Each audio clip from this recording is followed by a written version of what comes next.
A 4-year-old boy's screams fill the most expensive restaurant in the city. His father, a man who controls an empire, can't control his own son. Nannies are useless. Billionaires are powerless. Then, a waitress, with nothing to her name but a broken heart, walks over and changes everything with a single sentence.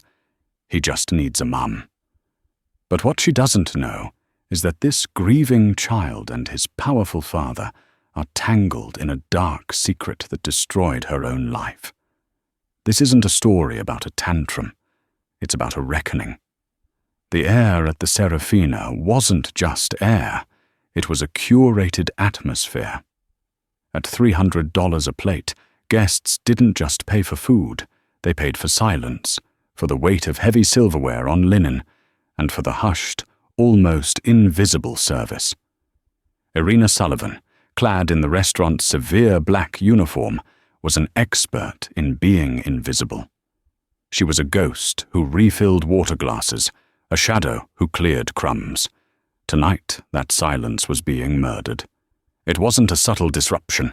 It was a raw, primal scream, the kind that could only erupt from the lungs of a very small, very unhappy child. "I want to go home." The source was Table 7, the most exclusive booth in the restaurant, currently occupied by Alistair Vanderbilt and his 4-year-old son, Leo. Alistair Vanderbilt was not a man accustomed to scenes. He was the CEO of Vanderbilt Holdings, a man whose quietest whisper could launch or sink a billion-dollar merger. His face, usually a mask of cold, aristocratic control, was cracking. He was visibly flushed, his jaw a hard line of white-knuckled fury and profound embarrassment. "Leo, that is enough!" Alistair hissed, his voice a low growl that didn't carry past the table, though the screaming certainly did. 2 women in beige, the Vanderbilt nannies, flanked the boy. They were trying everything. "Leo, darling, look, your gâteau is coming. Mr. Leo, shall we play the quiet game?" Leo was having none of it. He arched his back, kicked his heels against the plush velvet, and howled, "No, I hate it! I hate you!" Every eye in the restaurant was on them. A woman at table 4, dripping in diamonds, visibly winced and muttered to her companion. The sommelier paused, his silver tastefin dangling uselessly. Irina stood by the service station, her heart hammering against her ribs. Her manager, Mr. Dubois, a man who worshipped at the altar of decorum, was pacing near the kitchen, looking seconds from a full-blown panic attack. "He's destroying the ambiance," Dubois muttered, straightening his tie. "Sullivan, go. Check on table 9. No, wait. Just look busy." But Irina couldn't look away. She wasn't seeing a scene. She wasn't seeing an inconvenience.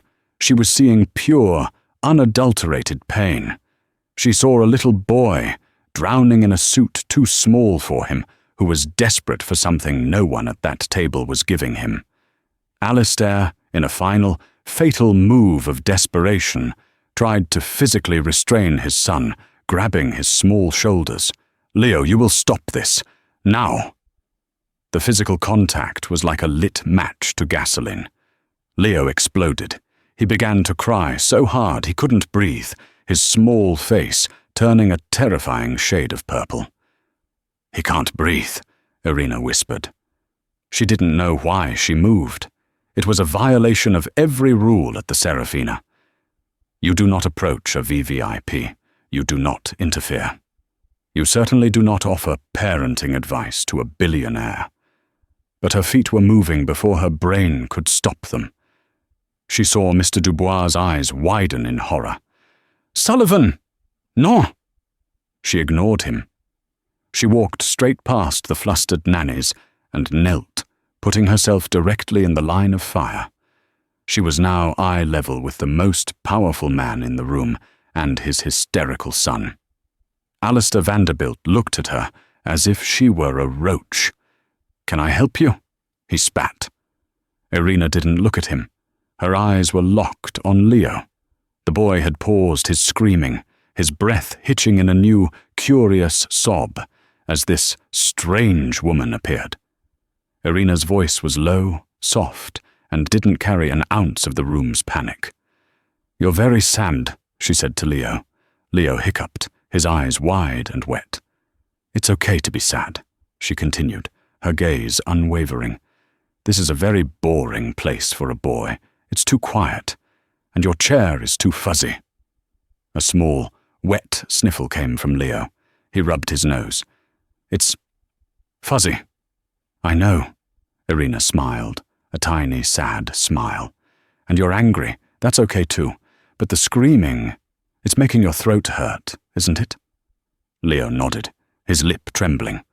Alistair was rigid, watching this exchange with a mix of disbelief and fury. How dare she? Irina then made her fatal error. She looked up, past the child, and directly into the cold, grey eyes of Alistair Vanderbilt. The nannies were silent. The room was silent. There was only the sound of Leo's gasping breaths. "He's not being bad," Irina said, her voice still quiet, but now ringing with a clear, sharp truth. "He's just sad. He just needs a mom." The words hung in the air, heavy and lethal.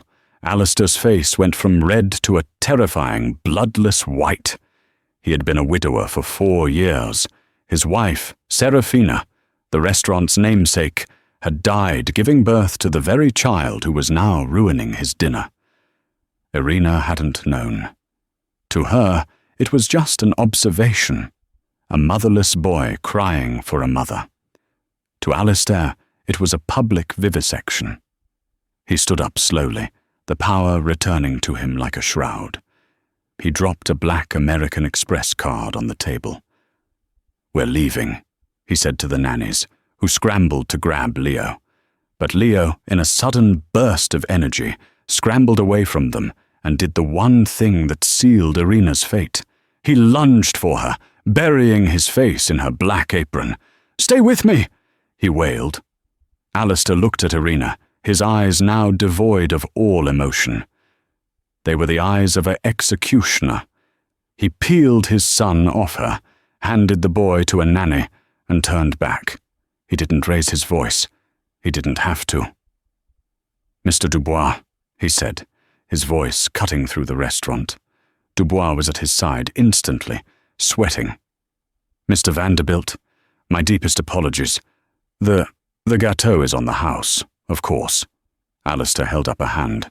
"This employee," he said, gesturing to Irina, "is to be removed. I want her gone before I am through the door." He looked at Irina one last time. "You're fired."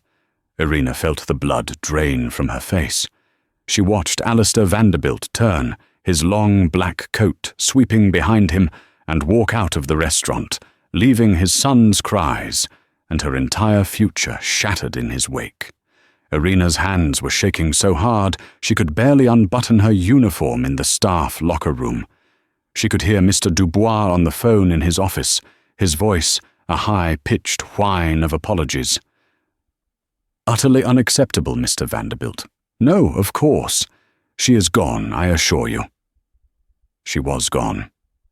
In the span of 30 seconds, she had gone from a competent employee to an unemployed woman with rent due in a week. She walked out the back alley exit, the smell of grease and stale champagne clinging to her. The cold November air hit her face, but she was too numb to feel it. She didn't take the subway. She walked the 40 blocks back to her tiny 5th-floor walk-up in a nondescript part of the city. Her apartment was as quiet as the Serafina was supposed to be. It was a museum of a life that had ended 2 years ago. On the mantelpiece, a photo of a smiling man, Mark, and a little girl with pigtails, Lily, her husband and her daughter, lost in a crash on a rainy night. He just needs a mum. She collapsed onto the sofa, the words echoing in her head. She hadn't just been talking about Leo. She had been talking about herself. I just need to be a mum. And that, she knew, was a wound that would never heal. She had lost her job because she had, for one reckless moment, forgotten to be a ghost and remembered how to be a mother. She cried. Not for the job, but for the small boy with the fuzzy chair, and for the little girl who would never sit in one again. The next day dawned grey and miserable. Irina was staring at her laptop, scrolling through job sites for waitress or hostess, when a sharp, insistent knock echoed through her apartment. She froze. No one ever came here. She crept to the door and looked through the peephole. Her heart stopped. A man in a black suit with an earpiece stood in her hallway. He looked impossibly large and out of place, like a block of granite. "Miss Sullivan?" A polite, firm voice called through the door. She opened it a crack. "Yes?" "My name is Arthur. I'm head of security for Mr. Alistair Vanderbilt. He requests your presence." Irina's first instinct was to slam the door. "He fired me. What more does he want? To sue me for harassment?" "Mr. Vanderbilt does not wish to sue you, Ms. Sullivan. He wishes to talk. Please, he is waiting." A black sedan, a Bentley, sleek and silent, was double-parked at the curb, making her entire building look even shabbier. This was a summons, not an invitation. Numbly she grabbed her coat and keys and followed the mountain of a man downstairs. The ride to the Vanderbilt Tower was silent. They did not take her to an office. They took her to the penthouse. The elevator opened directly into a living room that was larger than her entire apartment building. One wall was pure glass, offering a view of the city that only God and billionaires ever saw. The furniture was sparse, modern, and looked profoundly uncomfortable. It was cold, a sterile grey and white mausoleum. Alistair Vanderbilt was standing by the window, hands clasped behind his back. He was in trousers and a crisp white shirt, his sleeves rolled up. He looked tired. "Ms. Sullivan, thank you for coming." His voice was flat. "You didn't really give me a choice." He turned. His grey eyes assessed her, not with the fury of last night, but with the cold calculation of a business deal. "I apologize for the public nature of your dismissal," he said. It was not an apology for firing her. "Where is he?" Irina asked, her voice quiet. Alistair frowned. "Where is who?" "Leo, the boy. He is in his wing, with his nannies." Alistair waved a hand dismissively. "That is why you are here." He walked over to a glass desk. "You were right," he said, the words sounding like they were being physically pulled from him. "About one thing. You were wrong to say it. You were wrong to interfere. You cost my restaurant a significant amount of prestige. But you were right." "Right about what?" "He's been difficult. Since my wife, since he was born. But since last night, he has been impossible. He has not eaten. He has not slept. He has done nothing but scream, and he is screaming for you." Irina felt a strange, painful twist in her chest. "His nannies, the ones you saw, have resigned. They were his third set this year. He breaks them. Or I fire them. It's irrelevant." Alistair picked up a single sheet of paper. "You saw him. You saw his pain. And you did in 10 seconds what no one else has been able to do in 4 years. You made him quiet." "I didn't make him quiet," Irina said, finding her spine. "I made him feel heard." Alistair almost smiled. It was a terrifying, humorless expression. "A semantic difference. The result is what matters. I need that result." He pushed the paper across the desk. It was a non-disclosure agreement. "I am offering you a position, Ms. Sullivan. You will be Leo's primary caregiver. You will live here. You will be on call 24 hours a day. You will answer to me, and only to me." He paused, and then delivered the line that defined him. "Name your price. Whatever you were making at the Serafina, I will multiply it by 50. Irina stared at him. The audacity, the sheer transactional coldness of it. He thought he could buy a mother. You think this is about money, she said, her voice shaking with a sudden cold rage. You think you can just write a check and fix that little boy. You stand here in your glass castle, named after his dead mother, and you can't even stand to be in the same room as him. You didn't fire me because I embarrassed you, Mr. Vanderbilt. You fired me because I was right, and you can't stand it. Alistair's face darkened. You are in no position to— I am in every position, Irina shot back, taking a step toward him. I've got nothing left to lose. You already took my job. I lost my real family 2 years ago. I know what grief looks like. I know what a broken heart looks like. And your son is a walking, screaming echo of one. She was breathing hard. He was silent, his expression unreadable. I don't want your money, Irina said, her voice dropping. I don't want your apartment. I don't want your NDAs. What do you want, Ms. Sullivan? He asked, his voice dangerously soft. I want to help him. She pointed, not at Alistair, but at the expanse of the penthouse. But I can't do it here. Not in this place. And I won't do it alone.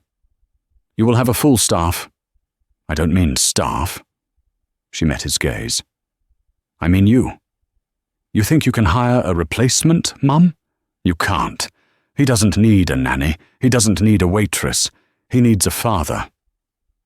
This was the ultimate gamble. She had nothing. He had everything, and she was giving him conditions. Alistair looked at her for a long, agonizing minute. She could hear the ticking of a ridiculously large clock. He was calculating. He was assessing.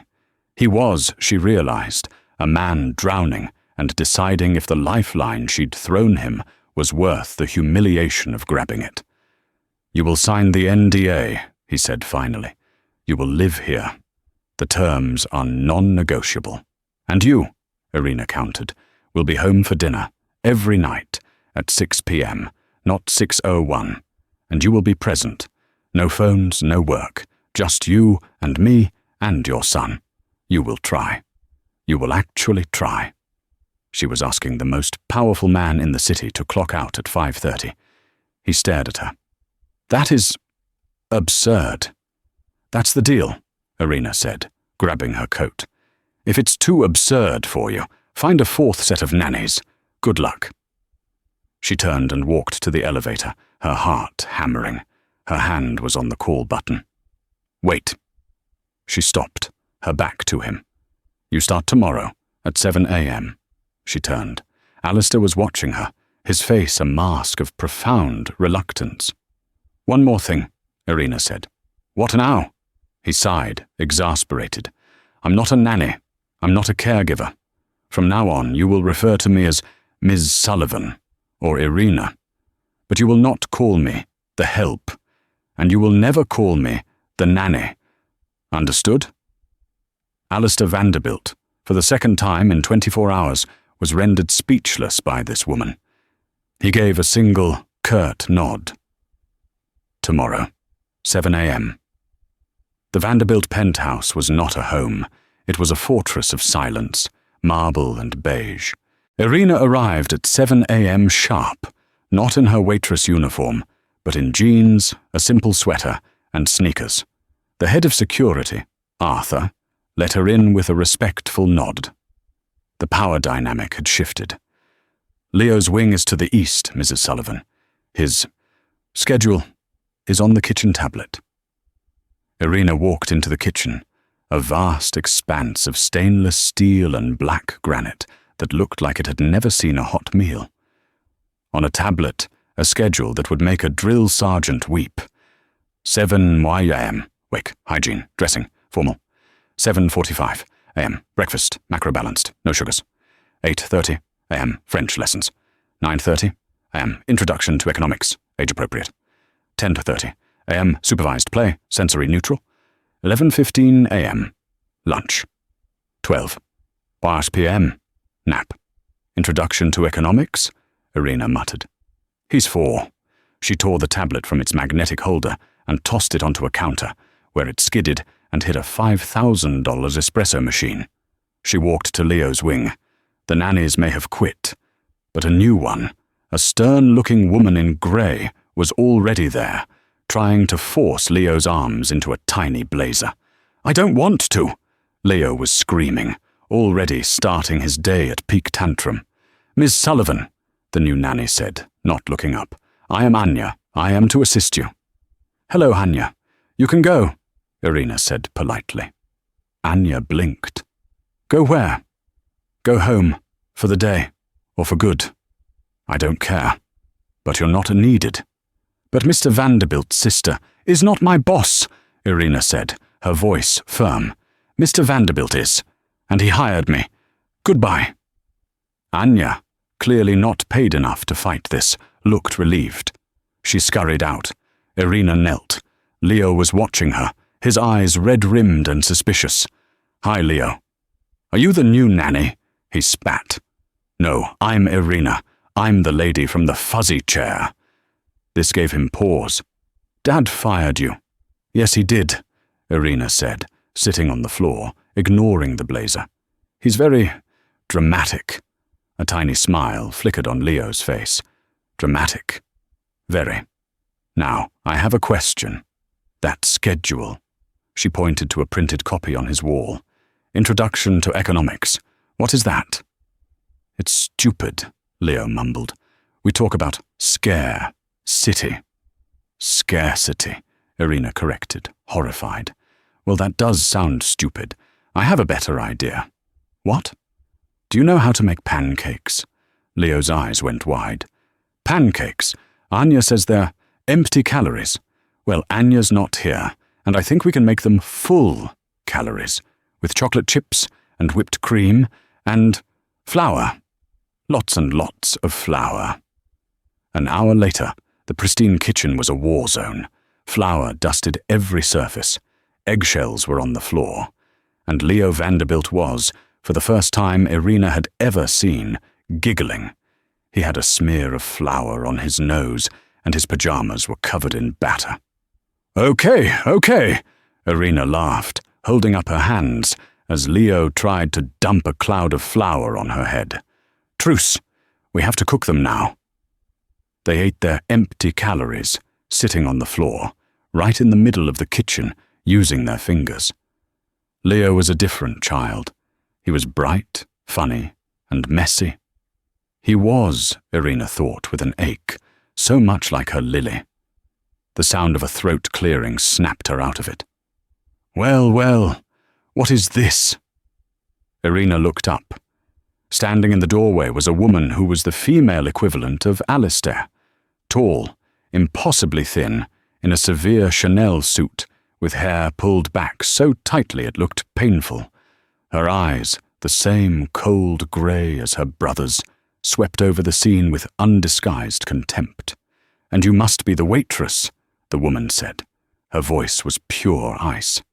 "I'm Irina Sullivan," Irina said, standing up, subconsciously wiping her floury hands on her jeans. "I am Beatrice Vanderbilt," the woman said. "Alistair's sister, and the person who actually runs this household. I am here to find out what in God's name you think you are doing." "We're making breakfast," Irina said, gesturing to the pancake-covered plates. "You are making a mess," Beatrice corrected. "You are destroying a kitchen that was imported from Milan, and you are feeding my nephew processed sugar, which is forbidden." Leo, who had been laughing seconds before, shrank back, his smile gone. He crawled behind Irina's legs. "Beatrice," Irina said, keeping her voice level, "it's nice to meet you. Leo and I are just getting to know each other. He's a child. He needs to play." "He needs structure," Beatrice snapped. "He needs discipline, which is what you're here to provide, not this anarchy." My brother may be temporarily blinded by his desperation, but I am not. I know what you are, Miss Sullivan. I've seen your kind before. My kind? The kind that sees a broken man and a blank check and thinks she's hit the jackpot. The gold digger masquerading as a Mary Poppins. It's pathetic. Irina's blood ran cold. You don't know the first thing about me. I know you got yourself fired in a deliberate, public spectacle to get his attention. I know you're here, in his private home, after less than a day. It's a classic, trashy maneuver. But let me be clear. I will not let you sink your claws into this family. You will follow the rules, or I will have you thrown out on the street myself. Before Irina could respond, another voice joined the fray. Beatrice, that's enough. Alistair Vanderbilt stood in the doorway, his briefcase in hand. He had clearly just arrived. He was staring at the kitchen, his expression unreadable. He had come home for... What? He checked his watch. 10:15 a.m. He hadn't come home for dinner. He'd come home because... Why? Alistair, look at this, Beatrice shrieked, pointing at the mess. Look at what she's done. Alistair's gaze swept the room. He took in the flour on the $100,000 cabinetry. He saw the sticky maple syrup on the marble floor. He saw his sister in all her fury, and he saw Irina, defiant and covered in batter. Then his eyes landed on his son, cowering behind Irina's legs. Leo, Alistair said. His voice was soft. Leo peeked out.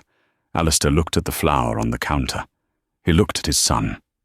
Then he did something that shocked everyone, including himself. He dipped his hand into the bag of flour, scooped up a small handful, and walked over to his son. Leo flinched. Alistair knelt. He gently, so gently, dabbed the flour on the tip of Leo's nose, mirroring the streak Irina had. Boop, Alistair whispered. Leo's eyes went wide. He stared at his father. Then a tiny, hesitant giggle escaped him.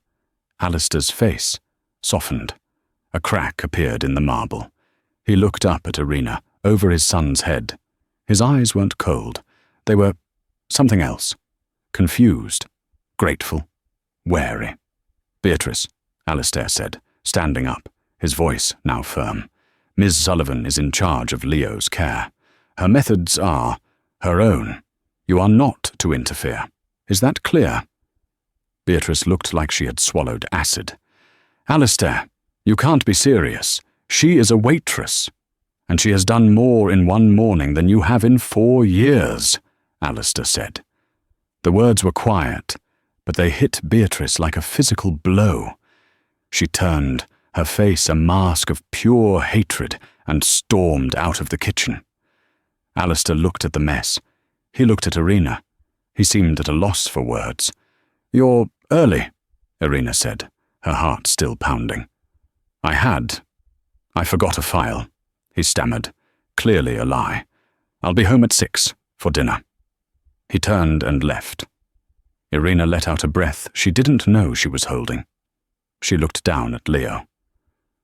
I think, she whispered, that we're going to need a lot more pancakes. Leo giggled. And chocolate chips. It was a victory. But as Irina looked at the doorway where Beatrice had stood, she knew this wasn't an interview. It was a declaration of war. The weeks that followed settled into a strange, new normal. Irina's days were long, filled with the chaotic, exhausting, wonderful energy of a 4-year-old boy. She systematically dismantled the Vanderbilt schedule. French lessons were replaced with trips to the Central Park Zoo. Introduction to economics became building the world's biggest Lego tower. And supervised play involved mud puddles, finger painting, and trips to the Natural History Museum, where Leo would roar at the dinosaurs. Irina didn't just care for Leo. She saw him.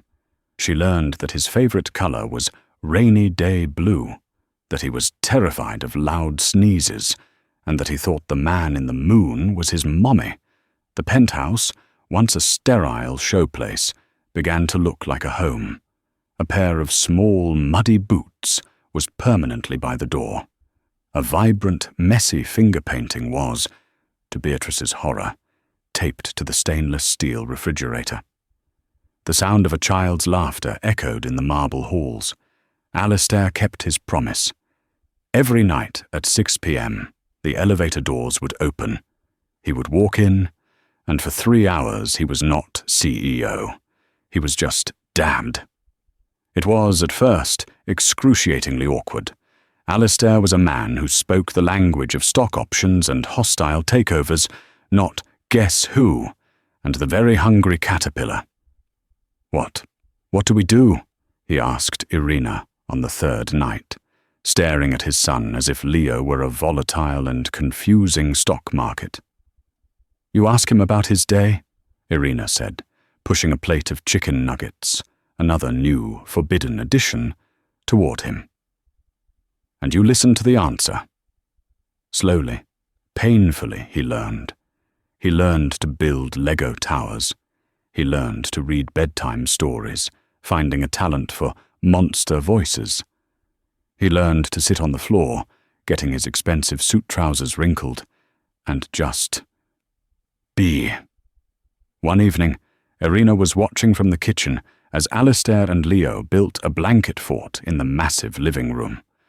Leo was shrieking with laughter as Alistair, on his hands and knees, pretended to be a grumpy bear. Alistair caught her eye. He smiled, a real, genuine smile that reached his eyes and transformed his face, making him look years younger. Irina felt a strange, sudden lurch in her chest. She quickly looked away, her face warm. It was dangerous. This temporary, fragile peace. She was the help. He was the boss. She was a grieving widow. He was a grieving widower. This domestic play they were acting out was just a job. But it didn't feel like one. The person who reminded her of this constantly was Beatrice. The Ice Queen, as Irina had come to call her in her head, was a constant, unwelcome presence. She would appear unannounced, her eyes scanning for flaws, for signs of Irina's incompetence, or worse, her influence. "The staff is complaining," Beatrice would say, running a finger over a dusty and imaginary shelf. "You've disrupted the entire household ecosystem." "Leo is happy," Irina would reply, her voice firm. "He is unruly," Beatrice would counter. "You are encouraging him to be common. He will be the head of this family one day. He needs to learn discipline, not baking." Irina ignored her. But Beatrice's animosity was a constant, low-level hum of anxiety. The past, however, has a way of refusing to stay buried. Irina's small apartment, the one she'd kept, was her sanctuary. She went back every Sunday, her one day off, to water her plants, check her mail, and sit in the silence, communing with the ghosts of Mark and Lily. One rainy Sunday, she decided to finally tackle the closet in the spare room. It was full of Mark's old things she hadn't been able to touch, his suits, his running shoes, a box of his old files from work. Her fingers brushed the worn cardboard. Mark Sullivan, his neat, meticulous handwriting read, "Work, personal." She should throw it out. It was just paper, just remnants of a life that was over. But she opened it. Inside were old performance reviews, a few company-wide memos, and a small laminated ID badge. She picked up the badge. Mark was squinting at the camera, his tie slightly crooked, a dorky, lovable smile on his face. And underneath, the company logo. Not the small accounting firm she thought he worked for. The logo was a stylized V. Vanderbilt Holdings, Mark Sullivan Jr. Analyst. Real Estate Division. Irina's blood ran cold. The air left her lungs. Mark. Mark had worked for Alistair. She had been in that penthouse for 2 months. She had spoken the Vanderbilt name 100 times. Not once. Not once had Mark ever mentioned it. Why would he hide that? She dug through the box, her hands now frantic. She found a stack of papers held together with a binder clip. It was a series of printed-out emails, all from the last week of his life. The subject line was The Phoenix Project. She read. The emails were from Mark to his direct supervisor. They were increasingly frantic. Subj Phoenix Project, safety concerns. Following up on our conversation, I must again stress the structural integrity reports for the Phoenix Tower are optimistic. The subcontractor, redacted, is not using the specified materials. We are cutting corners that cannot be cut. Sub-J, urgent. Phoenix Project. Please confirm you've received my reports. The load-bearing calculations are wrong. I've run them 3 times. If we proceed, this is not just a financial risk, it is a physical one. This is negligence. Sub-J. I'm going to the board. You've ignored my last 5 emails. I am formally documenting my dissent. This building is a death trap. If you won't escalate, I will. I am scheduling a meeting with the executive board. This is wrong. That was the last email. 2 days later, a truck had lost its brakes on a rainy night, and Mark and Lily were gone. It was ruled an accident. Tragic brake failure. Irina sank to the floor, the papers clutched in her hand. A death trap. Negligence. I'm going to the board. Alistair's face flashed in her mind. The man who had learned to play Grumpy Bear. The man whose smile had made her heart lurch. The Phoenix Project. She had to know. She didn't wait until her shift the next day. She took a cab straight back to the penthouse, her mind racing. She used her staff key to enter the elevator. It was 9 p.m. on a Sunday. She expected the penthouse to be empty. Alistair was in his home office, a glass-walled room overlooking the city. He was on a conference call, his voice sharp and commanding. The CEO was back. She stood in the doorway, waiting. He didn't see her. And you tell the board that if they don't like the quarterly projections, they can have my resignation. The numbers are solid. End of discussion. He hung up the phone with a slam. He looked up and saw her. His expression of annoyance softened. Irina, what are you doing here? It's Sunday. Is Leo all right? Leo's fine, she said, her voice a hollow echo. He's with the night staff. Then what is it? He looked at her, truly looked at her, and saw the color of her face. You look like you've seen a ghost. I think I might have, she whispered. She walked into the office, holding the crumpled email printouts. Alistair, she said, her voice shaking. I need to ask you something. Okay, he said, wary. Did you ever know an analyst who worked for you? In the real estate division. His name was Mark Sullivan. Alistair's face went from curious to confused to something else. A flicker, a recognition, and then a sudden, cold blankness. The mask of the CEO slammed back down. Sullivan, he said, testing the name. Yes, I believe I remember that name. A junior analyst. He passed away, didn't he? A car accident, a tragedy. His voice was polite, clinical, detached. He was my husband, Irina said. The blood drained from Alistair Vanderbilt's face. The polite mask shattered, replaced by pure, unadulterated shock. What? What did you say? Mark Sullivan was my husband, and my daughter Lily died with him. She threw the papers on his desk. And he was working on something called the Phoenix Project. He said it was a death trap. He said he was going to the board. And then he was dead. She looked him in the eye, her entire world tilting on its axis. Alistair, what was the Phoenix Project?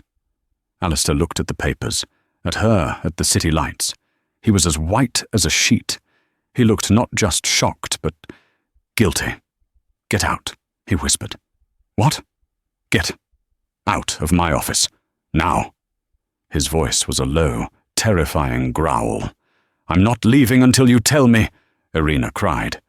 Did you know he worked for you when you hired me? Of course not, Alistair roared, standing up.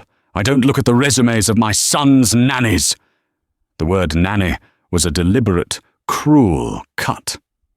Tell me what it was, Alistair. It was a building, a failed project. It was after Serafina died, he said, his voice breaking for a second. It was a mess. We wrote it off. It was nothing. It wasn't nothing. Irina's voice was a scream. It was my husband. He died. Alistair, tell me, was it an accident? Alistair stared at her, his face a complex mask of horror, dawning realization, and a new, terrible fear. He didn't answer. He couldn't. And in that moment, Irina knew. He didn't know, but he was going to find out. And whatever the answer was, it was going to destroy them all. The penthouse, once a place of healing, became a battlefield. The tentative trust built over blanket forts and chocolate chip pancakes evaporated, replaced by a suffocating, icy tension. Alistair was a ghost. He still came home at 6 p.m., a promise kept with clenched teeth. But he was no longer present. He'd sit at the dinner table, his eyes fixed on some distant point, his phone buzzing on the table, a clear violation of Irina's rule, which she no longer had the strength to enforce. He spoke to Leo in monosyllables, his grumpy bear voice gone. Leo, sensitive to the shift, regressed. The tantrums returned, small storms of confusion and fear. Why is Daddy mad? He'd whisper to Irina at night. Is he mad at me? No, sweetie, Irina would say, her heart breaking. He's not mad at you. He's just busy. Irina, for her part, was living in a nightmare. She was caring for the son of the man whose company, whose family, might be responsible for the death of her own. Every time Alistair looked at her, she saw not just a grieving widower, but a man hiding a secret. And Beatrice knew something was wrong. She thrived on the tension. See, she'd hiss at Alistair, cornering him in his office. I told you, the trash has brought her drama into this house. She's unstable. Look at Leo. He's a wreck. Fire her. Fire her, and let me find a professional. Alistair would just shake his head, his face drawn and grey. Not now, Beatrice. Irina couldn't let it go. She had to know. When Alistair was at the office and Leo was napping, Irina did something she knew was a cardinal sin. She went into Alistair's home office. She sat at his computer. She was not a hacker. She didn't need to be. Alistair, in his distracted state, had left his machine logged in. She opened his corporate email. She typed Phoenix Project into the search bar. All results found. He'd scrubbed it, or it had been scrubbed for him. She then went to the Vanderbilt Holdings internal server. She searched for Mark Sullivan. His employee file was there. Status, deceased. Case, closed. But his project files, they were all locked, encrypted, restricted access. What are you doing? Irina spun around. Beatrice was standing in the doorway, her arms crossed, a look of triumphant loathing on her face. I was looking for a recipe, Irina stammered, closing the windows. A recipe, Beatrice said, her voice dripping with sarcasm. A recipe for a hostile takeover. You're snooping. I knew it. I knew you were a little spy, trying to find leverage, something to use against him in a lawsuit. You don't know what you're talking about, Irina said, trying to push past her. Beatrice grabbed her arm. It was the first time they had ever touched, and her grip was like steel. "I know exactly what I'm talking about," Beatrice snarled, her face close to Irina's. "You think you're the first pretty little thing to try and weasel her way into this family? You're not even the best. You're just a common, manipulative thief. Let go of me. Or what? You'll cry to Alistair. He's done with you. He sees you for what you are now. He's just trying to figure out how to get rid of you without a lawsuit." Irina's rage, cold and potent, finally boiled over. "You want to know what I was looking for? I was looking up my dead husband, the man who worked for your company, the man who was silenced because he found out your Phoenix project was a death trap. I'm not looking for a lawsuit, Beatrice. I'm looking for a murderer." Beatrice's face went from rage to a sudden, bone-chilling stillness. Her grip on Irina's arm loosened. "You're hysterical," Beatrice said, but her voice had lost its edge. It was shaky. "You're delusional." "Am I?" Irina pushed past her. "We'll see." The dam had broken. That night, when Alistair came home, Irina was waiting for him. Leah was already in bed. The penthouse was dark. "I'm not doing this anymore, Alistair," she said, her voice echoing in the marble foyer. "Doing what, Irina?" He sighed, rubbing his temples. "I'm not in the mood for games." "The game where I pretend to be your son's nanny and you pretend you're not the man whose company killed my husband." Alistair's head snapped up. "We are not doing this. I told you. It was a tragedy. An accident." "Was it?" "I found his emails. He was going to the board. He was going to expose the Phoenix project, and then his brakes failed." "How convenient." "Are you accusing me?" Alistair's voice was dangerously low. "Are you accusing me of killing your husband? I don't know, are you? Or did you just cover it up? What was so bad about that project that you had to scrub it from your servers? What are you hiding? You were on my computer," he roared, his fatigue replaced by a towering rage. "You were spying on me. In my own home." "You're damn right I was," Irina screamed back, tears of frustration and grief streaming down her face. "You owe me the truth. I am raising your child. I am healing your family. And you're sitting on the grave of mine." Alistair's face crumpled. For a second, she saw the grumpy bear again, the man who was just as broken as she was. "Irina," he whispered. "You don't know. You can't." "I didn't." "Alistair, she's a liar!" Beatrice emerged from the shadows of the hallway. "She's been on your computer all day. She's looking for settlement data. She's a corporate spy, I told you. She's been planning this since the restaurant. She's building a case." Alistair looked from his sister, her face alight with righteous fury, to Irina, her face streaked with tears. He was trapped. He was a man cornered by the two poles of his life, his blood and his what? His nanny. He made his choice. "Beatrice is right," he said, his voice flat and dead. "I gave you a chance. I trusted you. And you used my son to get into my house and spy on my company." "No," Irina gasped. "Alistair, that's not... You know me." "I thought I did," he said. He looked at her with the same cold, dead eyes from the restaurant, the eyes of the executioner. "I thought you were different, but you're just like all the rest." "Alistair, please," she begged, the fight draining out of her. "Don't do this, I'm not. I just need to know. For Mark, for Lily." "You will get your truth," he said, "from my lawyers." He nodded to the security detail standing by the elevator, the one that was always there, just out of sight. "Arthur, Ms. Sullivan is leaving. Permanently. She is not to be allowed back in the building. Escort her out. She can have her things sent to her." "Alistair, no!" "Arthur, The man who had nodded at her with respect just that morning stepped forward. He looked pained. "Ms. Sullivan, please, you can't do this," Irina cried, looking past the guard to the man she thought she'd seen. "What about Leo? You can't just... You'll break him. He needs me." "He'll be fine," Beatrice said, a smug smile playing on her lips. "He's a Vanderbilt. We are not weak." Alistair turned his back. He walked into his office and closed the door.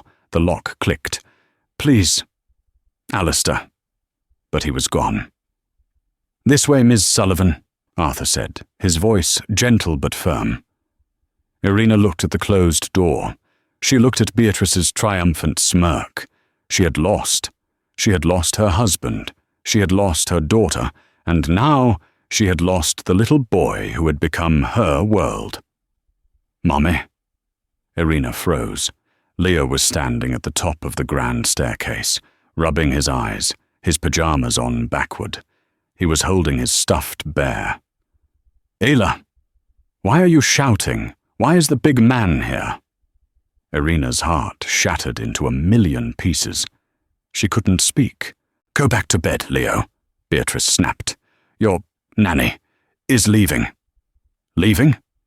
Leo's voice was small. Like Mommy left?" He looked at Irina, his eyes wide with a terror she knew all too well. The terror of abandonment. "No!" Irina ripped her arm away from Arthur. "Leo, sweetie, What could she say? "Your father is firing me because I think his family killed my family." "You are not to speak to the child," Beatrice commanded. "Arthur, remove her." Arthur grabbed her arm, more forcefully this time. He began pulling her toward the elevator. "Leo, I love you," Irina screamed. "Ayla, no, don't go. Daddy!" Leo's screams echoed down the marble hall. It was the same scream from the restaurant, but 1,000 times worse. It wasn't a tantrum. It was a raw, agonizing cry of loss. "Ayla!" The elevator doors opened. Arthur pushed her in. Irina collapsed against the wall as the door slid shut, sealing her off. The sound of Leo's screaming, "Daddy!" and "Ayla!" being muffled by the steel and the stone, until finally there was only silence. Irina's grief hardened into cold rage. She was not a gold digger. She was a widow. She took her evidence, Mark's desperate emails, to the New York Times. A reporter named David Chen listened, his skepticism turning to intense focus. He recognized the Phoenix Project scandal and promised to dig, his sights set firmly on Beatrice. Meanwhile, Alistair was trapped in his own hell. Leo, traumatized, had stopped speaking. The penthouse was silent, the silence a crushing accusation. Haunted by Irina's words, Alistair used his master credentials to unseal the Phoenix archive. He found it all. Mark's warnings, the falsified reports, and the final sign-off authorizing the cover-up, burying the negligence claim. The signature was not his. It was Beatrice's. As the monstrous truth settled, his security chief called. "Sir, a Times reporter is in the lobby, and 2 detectives. They are asking to speak with Miss Beatrice Vanderbilt." Alistair confronted his sister. Her icy composure finally shattered. "I did it for the family," she shrieked. "You were a mess after Serafina died. The subcontractor said Sullivan was a problem. He said he could handle it." "Handle it?" Alistair whispered, horrified. "I thought he meant a buyout, a new job. I didn't know he meant... not that." She collapsed, sobbing. As the detective stepped off the elevator, Alistair turned his back on his sister. He walked out of the tower, away from his life, and into the pouring rain. He arrived at Irina's apartment, soaked and broken. "Irina, please," he wept, his voice cracking over the intercom. "You were right. She did it." Irina opened the door. The billionaire was gone, replaced by a man in total ruin. She stepped aside. "Come in, Alistair." The reckoning was swift. The New York Times story exploded, detailing the Phoenix Project and Mark Sullivan's death. Vanderbilt Holdings, now synonymous with corporate murder, collapsed. Beatrice Vanderbilt, stripped of her power, was charged with manslaughter and conspiracy. The family empire, built on secrets, crumbled to dust. Alastair did not fight it. He liquidated his assets, selling the penthouse, the company, and the last remnants of his old life. In its place, he established the Mark and Lily Sullivan Foundation, a multi-billion-dollar trust to protect corporate whistleblowers. He gave Irina full control. He took Leo and disappeared, moving to a small farmhouse upstate. But the victory felt hollow. Leo, traumatized by the losses, had stopped speaking. His only communication was writing Irina's name on the walls. 1 year later, Irina visited the farmhouse. She found Alastair, clad in dirty jeans, kneeling in a garden, and beside him, a small, chattering voice. "No, Daddy, you have to pat the dirt, not smush it." Leo was talking. He ran and leapt into Irina's arms. She was now the director of the foundation, a powerful advocate for justice, but she was also just Ella, a permanent fixture in their new, quiet life. They were not a traditional family. They were 3 survivors, lashed together by a storm. As Irina, Alastair, and Leo made pancakes in the farmhouse kitchen, the sterile silence of the penthouse was a distant memory. The billionaire's son was no longer crying. He was home. What a story. It just goes to show that the deepest wounds can sometimes lead to the most unexpected healing. The Vanderbilt family was shattered by secrets and grief, but the simple, honest intervention of one woman, Irina, changed everything. They were all broken, but together they found a new way to be whole. What did you think of Irina's courage? Did Alastair deserve his second chance? Let me know your thoughts in the comments below. If you are on the edge of your seat, please don't forget to like this video and share it with someone who loves a story with real drama and heart. And most importantly, click that subscribe button and ring the bell. We have so many more stories just like this one, and you don't want to miss a single dramatic moment. Thank you for listening.